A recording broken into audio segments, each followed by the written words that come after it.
bigat, no? Alam mo, sa lahat ng lamay na napuntahan ko, ito yung pinakamabigat. Ikaw yung photographer dito sa lamay. Yeah. Buti nga kamo at nakaabot ako. Kasi may aksidente dun sa daanan, muntik na akong di makaabot dito. Kaano mo pala yung namatay?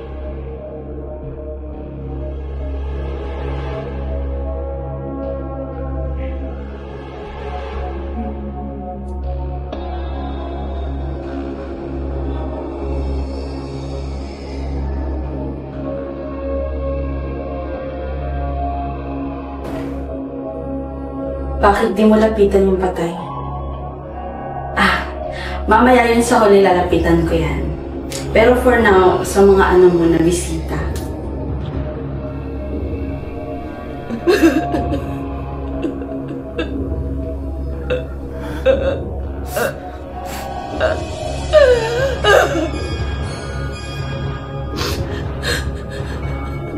Pero mamilar sa akin yung lalaki na yun.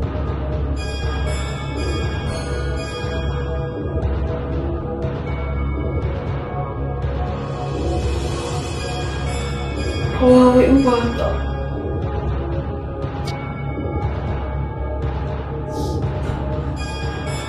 Miss, curious lang ako. Ba't ang dami mong pasa? Parang kinulpi ng 10 lalaki.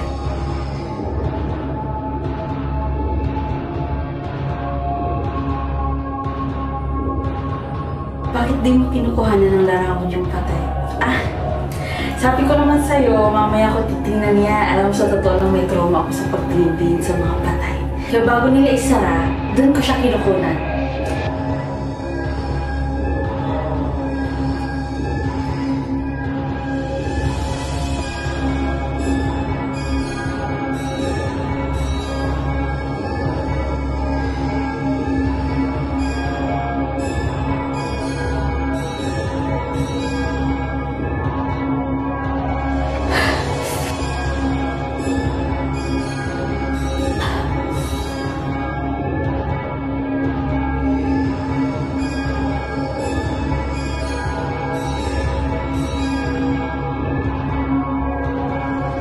Hindi mo kinukuhanan ng larawan yung patay.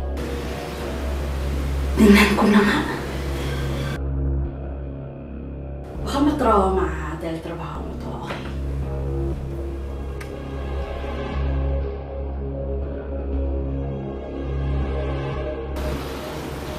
Nasagot mo ba yung mga tanong mo? Bakit andyan yung sarili ko? Ikaw ang pinaglalamayan. Ano nangyayari? Lahat ng nandito ka mag-anak mo. Makikilala mo din sila pagsapit ng ilang araw. At kaya mo ako nakikita dahil pareho na tayong kaluluwa. Yung lalaking umiiyak kanina, asawa mo yun. Tsaka yung bata na lumapit sa kabao mo, anak mo yun.